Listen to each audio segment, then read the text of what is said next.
Good morning बच्चों। Mission शिक्षक संवाद, पढ़ाई से प्रतियोगिता तक, जूनियर स्तर विज्ञान में हम पढ़ेंगे समस्थानिक, समभारिक, आयन तथा संयोजकताओं के बारे में। बच्चों, हम लोग एटॉमिक स्ट्रक्चर के बारे में पढ़ चुके हैं। हमने क्या जाना था उसके बारे में कि मध्य में होती है नाभिक, और नाभिक में प्रोटॉन और न्यूट्रॉन होते हैं। इनके चारों ओर इलेक्ट्रॉन चक्कर काट रहे होते हैं एक निश्चित कक्षा में, जिसे हम क्या कहते हैं, सेल कहते हैं या फिर एनर्जी लेवल कहते हैं। हर एनर्जी लेवल में निश्चित इलेक्ट्रॉन चक्कर काट रहे होते हैं। तो परमाणु संरचना जो होती है, इसमें हमने जाना था कि परमाणु संरचना में 3 मुख्य कण होते हैं। कौन कौन से? प्रोटॉन, न्यूट्रॉन और इलेक्ट्रॉन। और प्रोटॉन जो होता है वो कैसा चार्ज होता है? वो सकारात्मक यानी कि पॉजिटिव चार्ज होता है ना, धन आवेश जिसे कहते हैं वो होता है। और ये कहाँ पे स्थित होता है? परमाणु के नाभिक में स्थित होता है। प्रोटॉनों की संख्या को ही हम क्या कहते हैं? परमाणु क्रमांक कहते हैं, है ना। और हर परमाणु क्रमांक जो होता है उस तत्व की पहचान होता है। यानी कि परमाणु संख्या या फिर परमाणु क्रमांक से हम क्या जाने?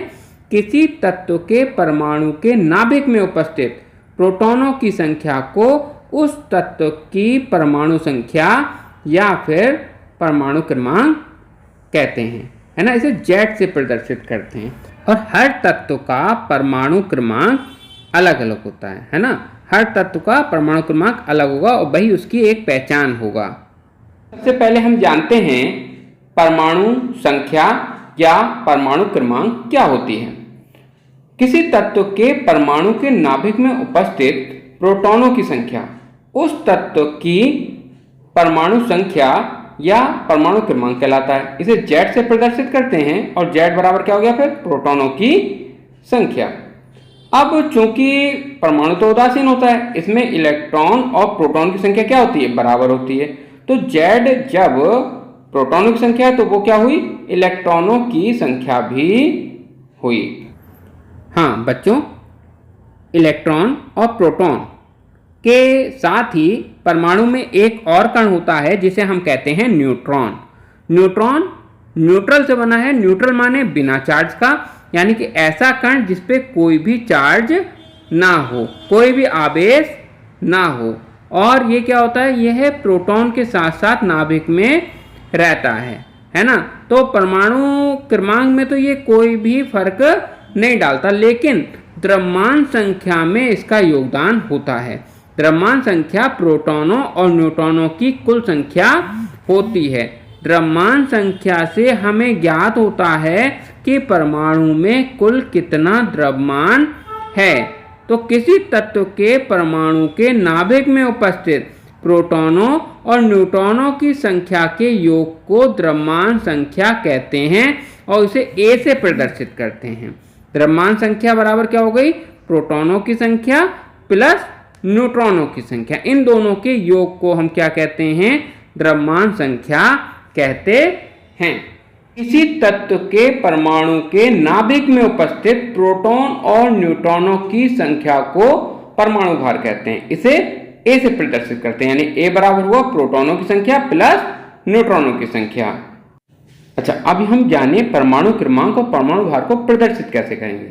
तो रासायनिक प्रतीक लिखेंगे, नीचे परमाणु क्रमांक और ऊपर परमाणु भार लिखेंगे। जैसे कि हीलियम का, देखिए हीलियम का जो नाभिक होता है उसमें 2 प्रोटॉन होते हैं, 2 न्यूट्रॉन होते हैं और 2 इलेक्ट्रॉन इनके चारों ओर चक्कर काट रहे होते हैं। तो इसका मतलब क्या हुआ? देखिए परमाणु क्रमांक हुआ प्रोटॉनों की संख्या, तो प्रोटॉन कितने? 2। तो परमाणु क्रमांक 2 हुआ, देखिए वो हमने कहाँ लिख दिया है? नीचे लिख दिया है। और परमाणु भार यानी कि द्रव्यमान संख्या कह लो या फिर उससे, वो कितनी हुई? 2 प्रोटॉन 2 न्यूट्रॉन, दोनों को 2 जोड़ो 4 हो गए। और देखो 4 हमने ऊपर लिखा है।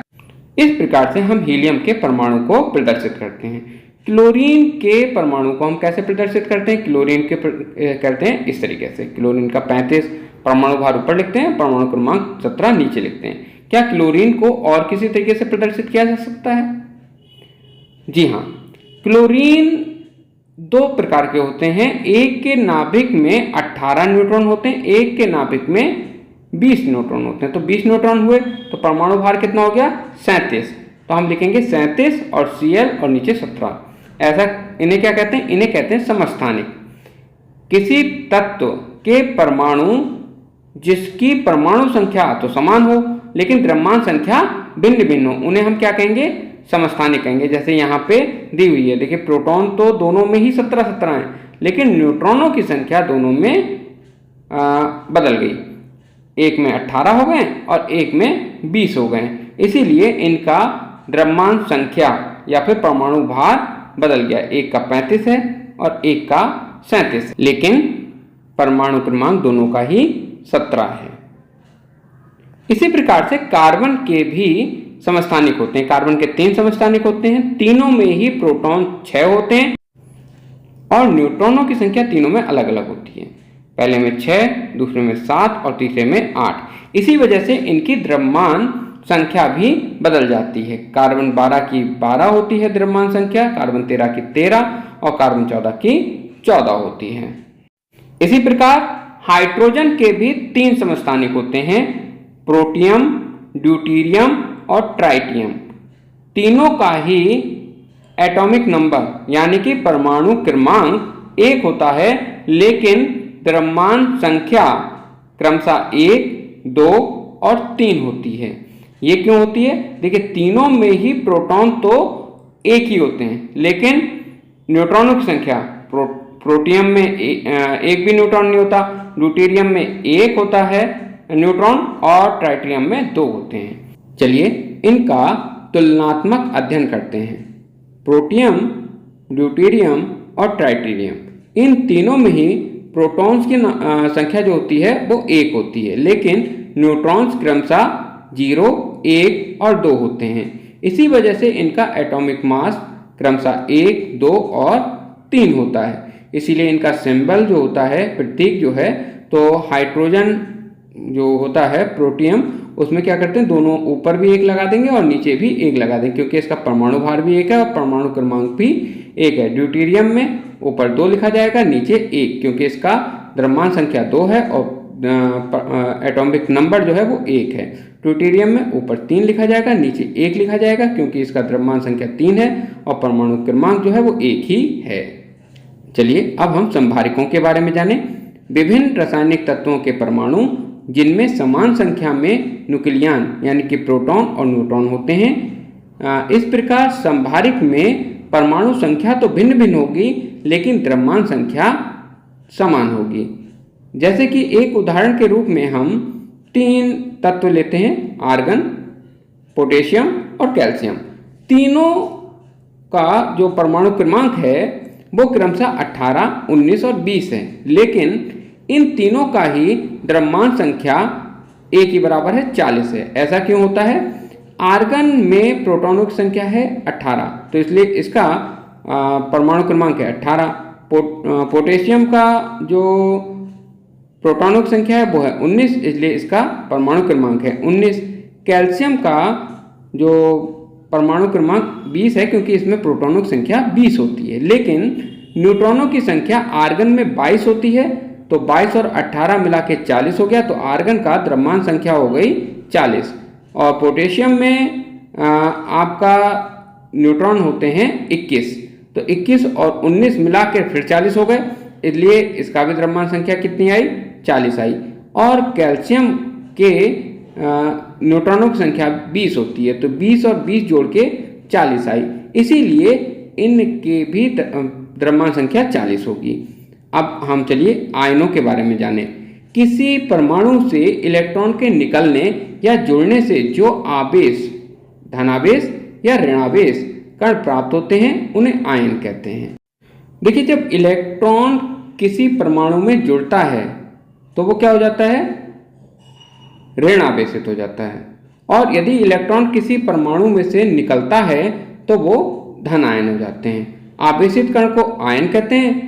यदि धन आवेशित है तो धन आयन कहेंगे और ऋण आवेशित है तो ऋण आयन कहेंगे। जैसे कि यहाँ पे उदाहरण दिया गया है, मैग्नीज का परमाणु है, इसके लास्ट वाली कक्षा जो होती है उसमें 2 इलेक्ट्रॉन हैं। वो दोनों इलेक्ट्रॉन जब इससे निकल जाएंगे तो ये मैग्नीशियम आयन बन जाएगा। तो देखिए इसके ऊपर प्लस के 2 चार्ज लगे हुए हैं, जो मैग्नीशियम है इसके ऊपर 2 प्लस लिखा हुआ है। इसका मतलब क्या हुआ, इस पे प्लस के 2 प्लस का आ गया है घात, ठीक है। ये धन आवेशित हो गया क्योंकि 2 इलेक्ट्रॉन इसमें से निकल गए हैं। देखिए लास्ट में 2 इलेक्ट्रॉन निकले हुए आपको दिखा रहे हैं। ऐसे ही क्लोरीन में क्या होता है, लास्ट कक्षा में 7 इलेक्ट्रॉन होते हैं। यदि इसमें एक और इलेक्ट्रॉन आ जाएगा तो इसकी लास्ट कक्षा में कितने इलेक्ट्रॉन हो जाएंगे, 8 हो जाएंगे। तो एक इलेक्ट्रॉन आया है इसलिए इस पे क्या हो गया, माइनस का चार्ज आया, क्योंकि इलेक्ट्रॉन पे भी कौन सा चार्ज होता है, ऋण आवेश होता है। इसीलिए जो हमारा क्लोरीन का जो आयन बना है वो ऋण आवेशित बना है। और अब आगे और देखते हैं संयोजकता के बारे में। वह संख्या है जो यह दर्शाती है कि उस तत्व का एक परमाणु हाइड्रोजन के कितने परमाणुओं से संयोग करता है या उन्हें विस्थापित कर देता है। जैसे HCl में Cl की संयोजकता कितनी है, 1 है, क्योंकि ये हाइड्रोजन के एक परमाणु से संयोग कर रहा है। क्योंकि देखिए इसमें H 1 है इसलिए ये Cl की संयोजकता 1 हो गई। और जबकि H2O में जल में ऑक्सीजन की संयोजकता कितनी है, 2 है। क्यों, क्योंकि देखिए 2 हाइड्रोजन इसके साथ मिले हुए हैं। इसी तरीके से देखिए कुछ महत्वपूर्ण तत्वों की संयोजकता हम यहाँ पर दे रहे हैं। जैसे कि हाइड्रोजन की संयोजकता 1 होती है, कार्बन की 4 होती है, सोडियम की 1 होती है, ऑक्सीजन की 2 होती है, मैग्नीशियम की 2 होती है, कैल्शियम की 2 होती है, एल्युमिनियम की 3 और क्लोरीन की 1। ये संयोजकताएं हैं, ये आप याद कर लीजिएगा। और आज के लिए इतना ही। आशा करते हैं आपको ये समझ में आए होंगे।